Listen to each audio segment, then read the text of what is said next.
Hello, everybody. Another episode of The Expendable Show. I'm your host, The Expendable. So let's get to business.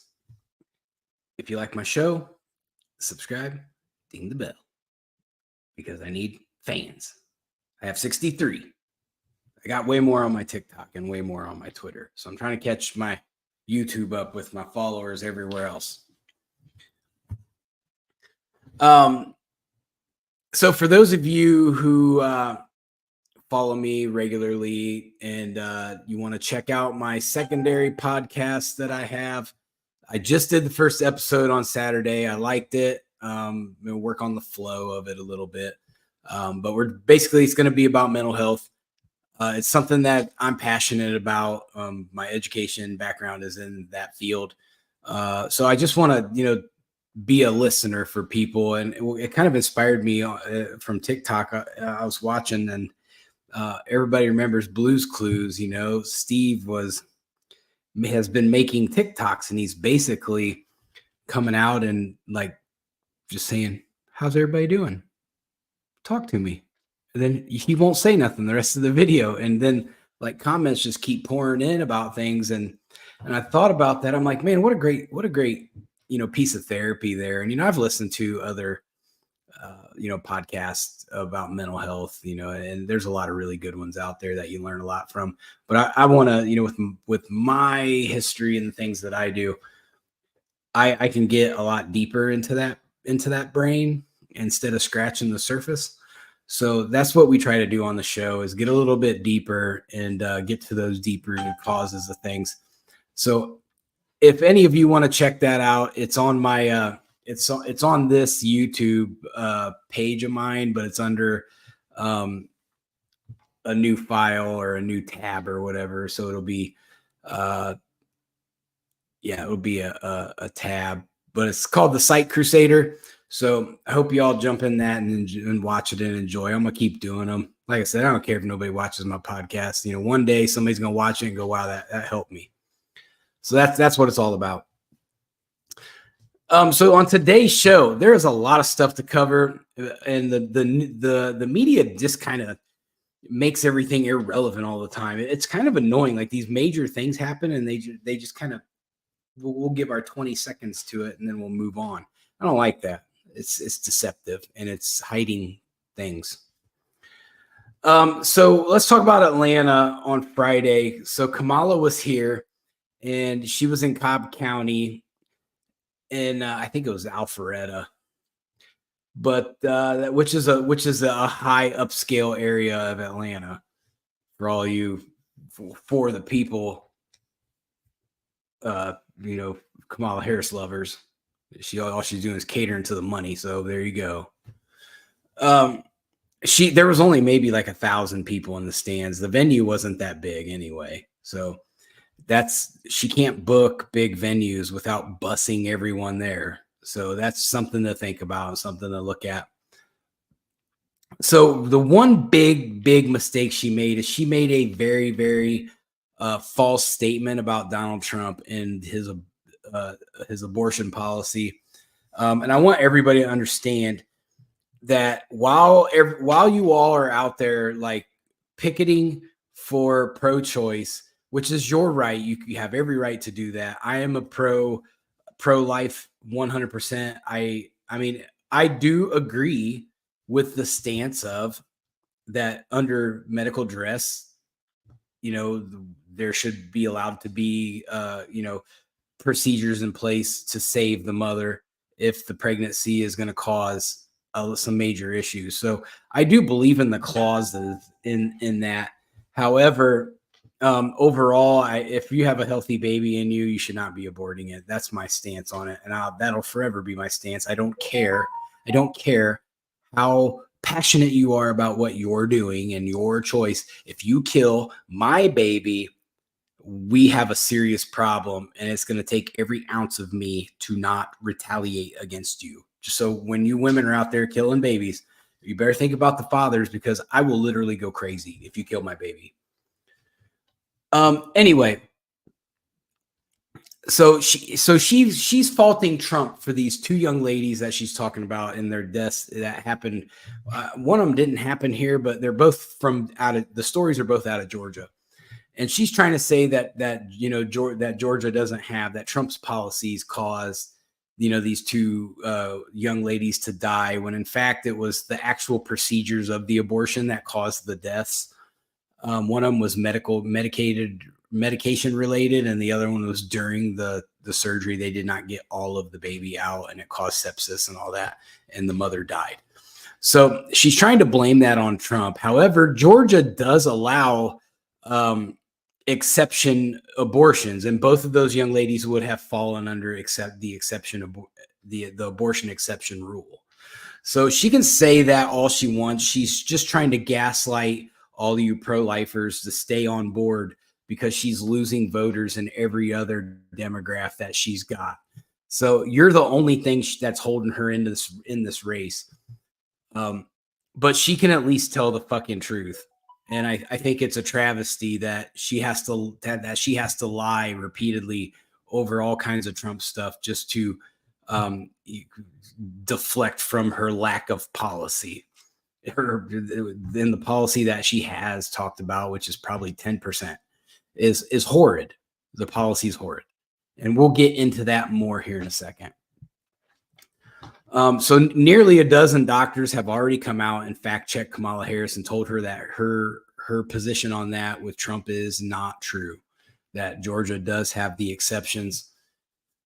So that was it was relieving to hear that, these doctors came forward and said Kamala's lying.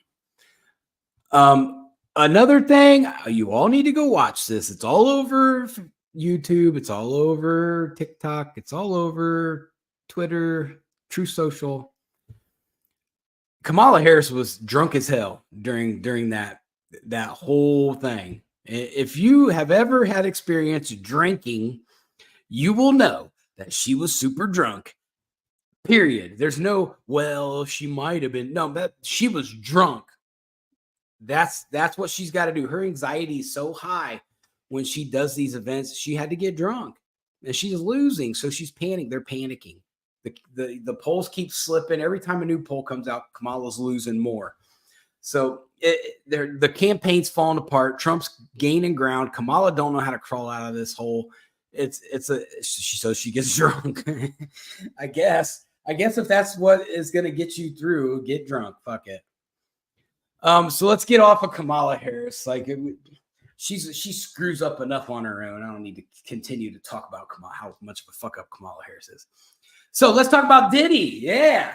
Wait, Kamala Harris is involved in that somehow too. She's got pictures of her and Diddy, and I'll bet you she was at those parties.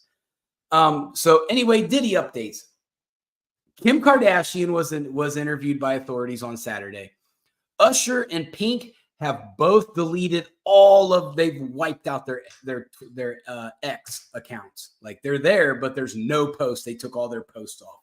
So then Elon Musk puts out a statement. He says X has literally turned into a crime scene. And so like that made sense after that. I'm like, well, there's stuff on there that, that places them in certain places, I'll bet, that they don't want to be exposed to. So I thought that was quite comical. I do see that the bodyguards, associates of Diddy, and this other party guests are starting to make videos coming out about all this. They, Diddy's locked up, so now everybody wants to talk. Some of the names that keep getting thrown around: LeBron James. Good, I don't like him. Oprah, of course. It seems like everything that has to do with like immoral sexual things and trafficking people and kids, Oprah has her fucking hands in it every time. So I think there's something to that. Maybe the Department of Justice should probably maybe look into Oprah a little bit. Like, how long are you going to let that go on? We all have suspicions of Oprah being a problem in that kind of world.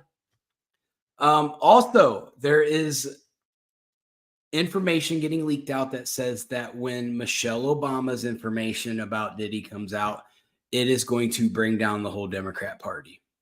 So I'm interested to see, what that information is going to be. Also, Barack Obama's been brought up. J-Lo, Jay-Z, Beyonce, all these people are going to go down. Now, my question is, with the timing of everything, is this just a distraction? And we also have to remember that Diddy, his house got raided and then he disappeared. He went to the Caribbean islands and just disappeared for a while. My theory is that Diddy he knew he was going to get arrested. So he went and got his affairs in order. He got all the copies made of everything that he was going to need to blackmail everybody. He's basically holding the entertainment industry hostage right now. So I guess if you're about to go down on some really, really big charges, why not be smart about it and get prepared for a big war? However, was this just a distraction from the big issue that we're going to get to here in a little bit? So keep in mind, the first two stories lead into my last story. So everybody just bear with me for a minute. Let's get into the Young Thug trial. There's been some developments in that. It's actually quite comical. If you guys are on TikTok, you can pretty much watch all the events of that. There's this dude, Lil Woody. He's been on the stand like for the last few days, going in from last week. So they thought he was a little fish. The prosecutors did, which is Fonnie Willis's her little district attorney's office there. They thought he was a little fish, so they nabbed him up, and so they got him to talk, and they were going to make him a witness. Well, he tells the story about how Young Thug's doing this and this and that. So they built just about the entire case off of Lil Woody's off his testimony. So then they give him immunity from his roles and things. So that's screw up number one. They gave the dude immunity. So what does he do? They finally call their star witness to testify, and he goes up there and he clowns the whole court hearing. They ask him, how old are you? He's like, grown. Like, no, how in numbers, how old are you? He's like, I plead the fifth. And then like this dude just up there just tearing apart, like making the district attorney's office look stupid. And then they ask him specific questions about some of the crimes in question in this RICO case, and about the involvement of the people in the shooting, and involving Rich Homie Quan's dad's barbershop. So he looks over at the judge and he goes, yeah, nothing I say can be used against me, right? And the judge's like, you got immunity. And he goes, yeah, it was me and some dude named Thrash. We drove over there and we shot that barbershop up. We killed those people. We did this, we did that. He was just telling on himself because he's got immunity. They can't do nothing to him. So he destroys the whole case, all the stuff that they built their case on. He just took, in one day, he took the fall for it, and they're going to have to cut loose Young Thug. That whole thing, that whole house of cards is going to go down because Fonnie Willis is incompetent to be the district attorney of Fulton County, Georgia, just like she's incompetent to be the district attorney for Donald Trump's case. When it comes to high-profile cases, she's garbage. Her investigators are sleeping with the witnesses in this Young Thug case. There's so many conflicts. They took Lil Woody into chambers with the prosecutor and didn't tell his attorney, and had this big we're going to throw you in jail if you don't start cooperating. And he was like, I got immunity. So there's that judge had to recuse himself. So now they have this new judge. The whole case is a mess. That's a mistrial all day. If I was Young Thug, I'd be sitting there going, I'm going home, because they don't have nothing. Now they screwed that whole case up. So that's that. I pay attention to that stuff because it's significant to things that happen in Atlanta. So if this thing goes away, that because there's not been a lot of shootings lately in Atlanta, and I think that war is kind of backing off a little bit. But I think if Young Thug gets out, it'll be interesting to see if the gang, this whole little beef war where all the shootings were happening from is going to continue or not. So, I'm just kind of waiting to see how that all kind of plays out. Now, Trump assassinations. I'm going to bring a few things up. I found some interesting information that, if you're not in the heavy in the conservative world, you're probably not going to know what's going on. So I watched an interview that Matt Gaetz gave. And so he said that he received info that said that there are 5 professional assassin groups that are hunting Trump right now. 2 of them are domestically located right now. So that's a problem. The professional assassins are out there. We know it. And then I watched the interview, or I watched Dan Bongino's podcast, and he says that with his information that he has, the whistleblowers he talks to, with everything, he's sure there's a leak in the Secret Service. And he said Trump is not safe with this Secret Service. I believe that. I think Trump needs to, he can have the Secret Service around, but I think he needs to go out there and get him some, some vets, some special forces vets that will take one for him. That we got to protect Trump. The Secret Service isn't going to do it. The professional snipers are out there now. They're not going to stop this shot from coming from a half a mile away. So it's going to be a problem. So, Dan Bongino's hip to it. He says the assassins are out there hunting them. Matt Gaetz confirmed it. It's a problem. Now, the big story that I have that I want to cover, and I'm going to use most of my time today with you guys talking about it. This is the big story that they have wiped under the rug, and they're not talking about it at all. I know it happened because I follow that specific event all the time because it's significant to the world, but they don't go broadcast it to everybody. And I guarantee you that as soon as I publish this off the live, I will get shadow banned worse than what I am now because they're not going to let me talk about this. My whole entire book that's coming out, The Swiss Effect, that will be out right before the elections, talks about this exact thing. What they did over the weekend at the United Nations Summit in New York City is exactly what my book is about, where I did the research. I found out what their plan was, what they're trying to do, who's doing what, exactly who's who. And then they just voted it in at the summit this week. I wish my book would have came out earlier because you all could have read it and been like, dang, Eric, you're really smart. How'd you figure all this out? Well, it's not really that hard when you actually read. But this is significant. It's bigger than significant. It's a problem. And us Americans, we're too worried about all this stuff that's happening over here. This stuff don't matter. But what just happened in New York matters because it gives the United Nations authority over the United States of America's sovereignty in World Health Organization crisis. That's how they're going to get around it. So if they would have had this in place when COVID hit, the World Health Organization could have said the United States is in crisis. Now Europe can come in and do whatever they want. And what that means is lockdowns, shut everything down, make mandatory vaccines. That's what's going to happen. That's what they want. They want everybody doing the same thing. This is part of their globalization, this little program they're trying to instill. Now there is a huge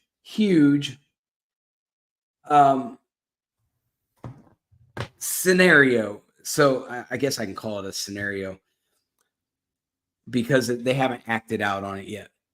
But so if you read, so the United Nations Summit that they released the key points is 66 pages. Okay, so I'll tell you the first 4 pages are about the 17 Sustainable Development Goals, which I document in depth in my book that's going to be coming out.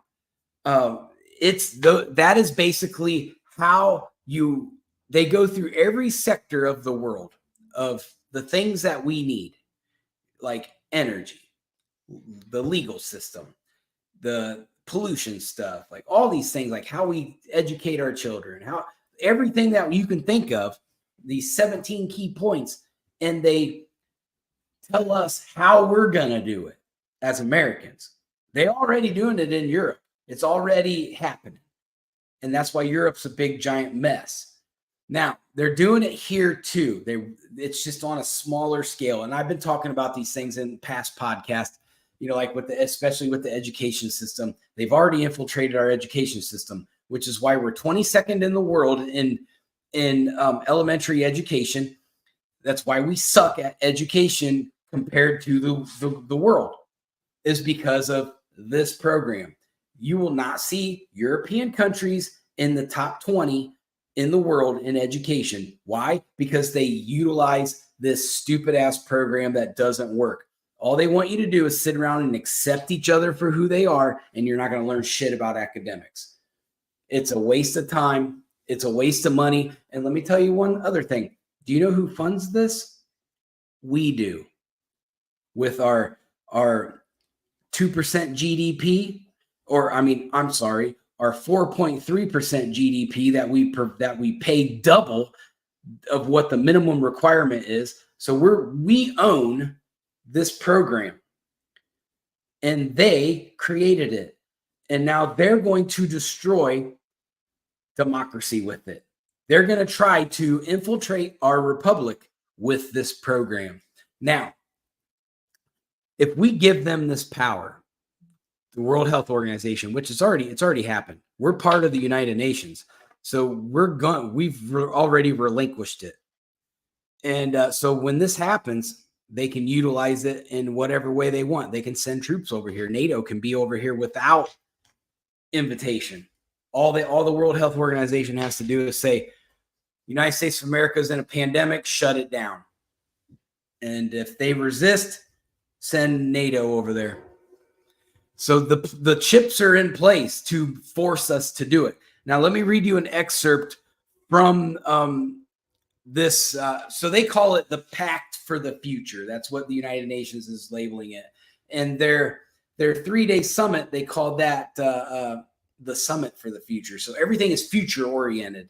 This is what they want. So they're still, after Trump, they're going to, I'll just read it.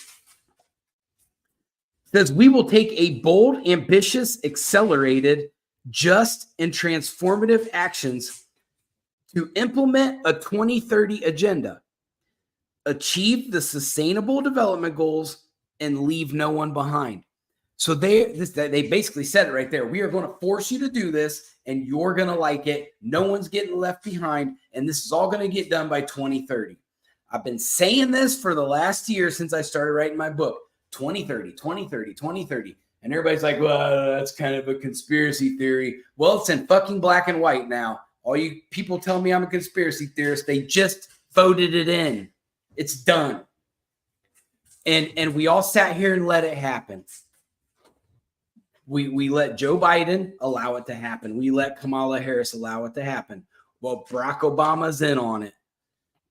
This is a socialist, Marxist, communist program that American citizens, when we find out that they've duped us with this, it's gonna cause huge problems, because it's basically this bill or this pact that they've created will supersede our Constitution.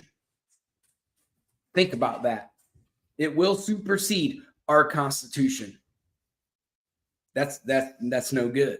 No American that is in the right state of mind is going to let a European pact supersede our Constitution. So they're setting up a big problem. They're doing it on purpose. I'm going to tell you that right now. They want us at war with each other. It's all part of the plan. I wrote a whole giant section in my book about how they're using equity and inclusion to create modern day segregation. And all you liberals have just walked right into that trap. So now the gay people, you stay over there. Black people, you stay over there. Hispanics, you stay over there. Nobody integrate with each other. So you have this division, this animosity towards each other, because they've not allowed us to enjoy each other's presence. This is by design. You can't beat, and it's been a proven fact over and over again, you cannot beat America when its people are united. But when you break them up into 25 different subgroups and segregate them from each other, America's conquerable. And now we're fighting over Haitian immigrants. We're fighting over Palestinian supporters. We're fighting over Israeli supporters. We're fighting over all these stupid ass things that don't matter. This is all to keep us divided from each other so they can implement globalization. Usher globalization right in the door. That's exactly what's happening.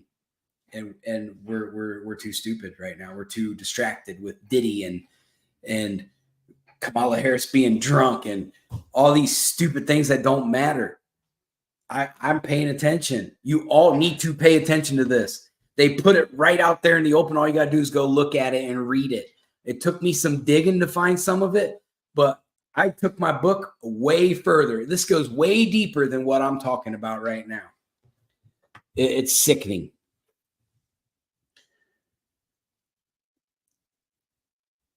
They want to eradicate poverty by 2030. So we're looking at 6 years. No, there will be no poverty. There you go. No more government assistance. Oh, wait. How are you going to eliminate poverty? Oh, by government assistance. Huh. Imagine that. So you're going to be dependent upon the government to get the things that you need. And they're going to start out with little things, which they already do it here. Here's your food stamps. Here's your cash allowance. Here's your Medicaid. Here's this. Now it's going to be exactly what Kamala Harris was running on in 2016. Universal health care. That's coming. And then it'll be, here's your stipend for the month. That's all you get. Now go to work and slave over your job, and we'll give you, I think I saw this one communist manifesto that said that the Georgians would get $2,000 a month. That's not going to work for me. But my house payment is $2,000 a month. So then what?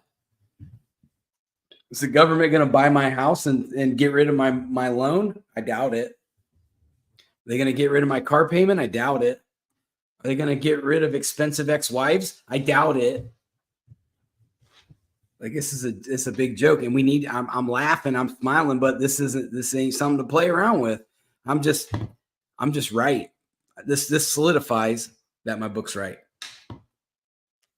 And you can sit there, you can go through and read it. I downloaded the PDF off of the United Nations Summit website.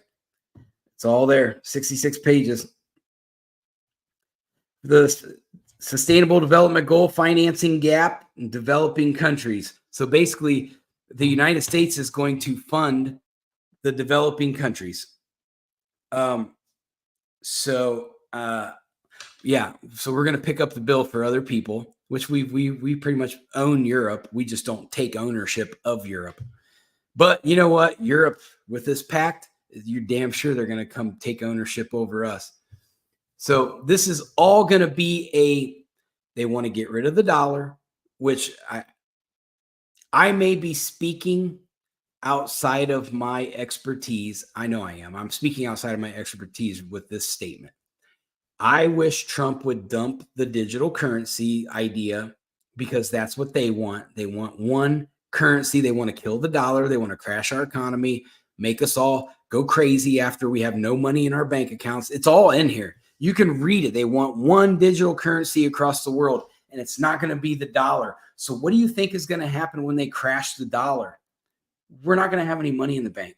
You think they're going to say, well, here you can take your worthless American money and invest it into digital currency and everything will be fine? No, they're going to tell you, sorry, man, we didn't see this. They'll make it a something that they didn't see coming. Oh, we didn't see this coming. We couldn't have helped you. Sorry. Here, the government's going to give you money so you can live off of us. Oh, wait, yeah, the Marxist movement begins. You guys need to look at this. This is serious stuff. We are walking into, they're not going to let us vote socialism in anymore. They're just going to make it happen because we've rejected it. And I will guarantee you they're going to skip socialism and go straight to communism. And it's going to be a bad thing.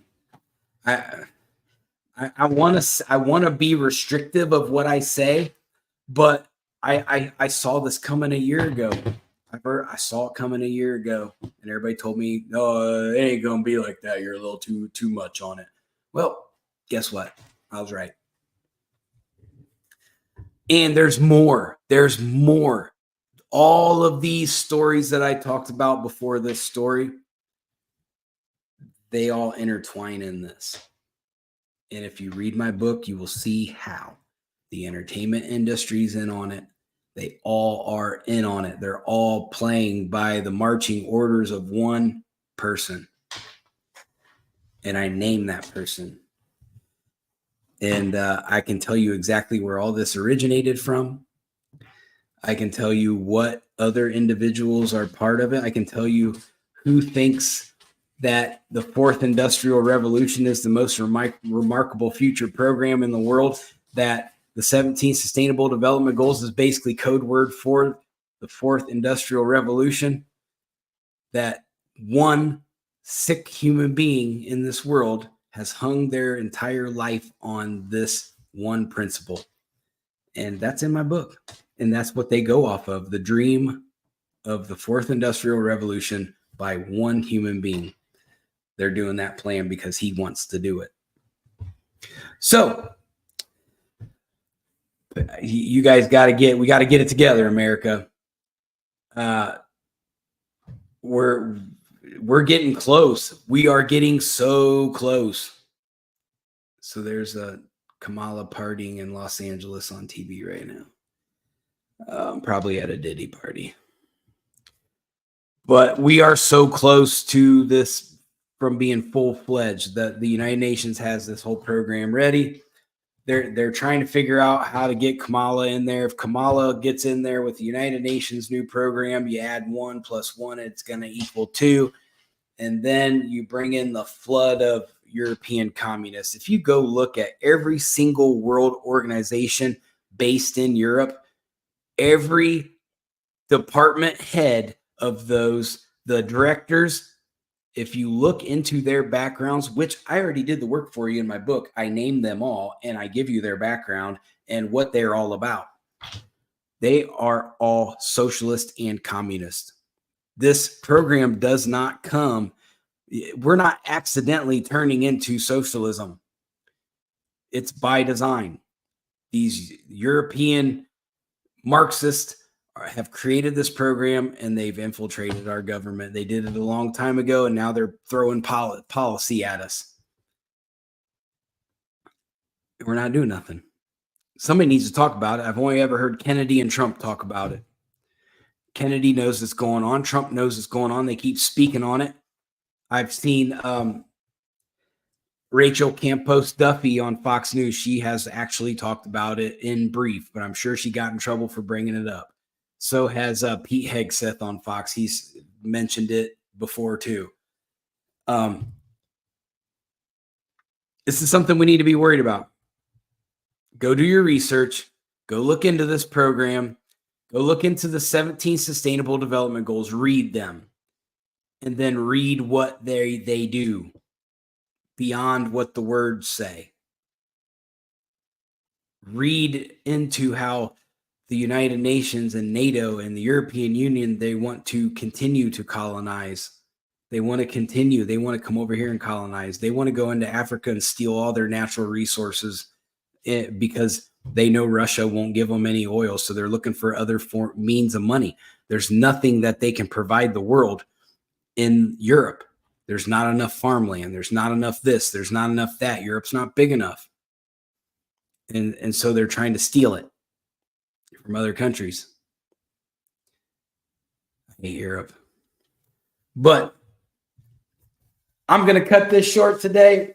Sorry I missed yesterday. I know I'm off schedule, but my daughter had her baby shower. My little granddaughter Emma is going to be here within a month, so I'm excited about that. Shauna's been on hiatus for a while. She's trying to adjust to her new work schedule. So eventually she'll jump back on here. But Wednesday I will be back on, and hopefully I was going to talk about Israel today, but I'm going to wait until some of these developments come in because I think something bad's about to happen. Israel did bomb the crap out of Lebanon today with some big stuff, and they did it the other day too with a big something. But there's not enough details out there for me to really accurately report on any of that right now. But I'm pretty sure that Hezbollah and Lebanon is going to retaliate. So we'll see how that plays off. But we'll probably be talking about that on Wednesday. So everybody be safe out there, man. Watch your six. Watch your family six. Like times are serious right now. Pray for Donald Trump. Pray for this country. Pray for your families. All right. God bless everybody. I'm out.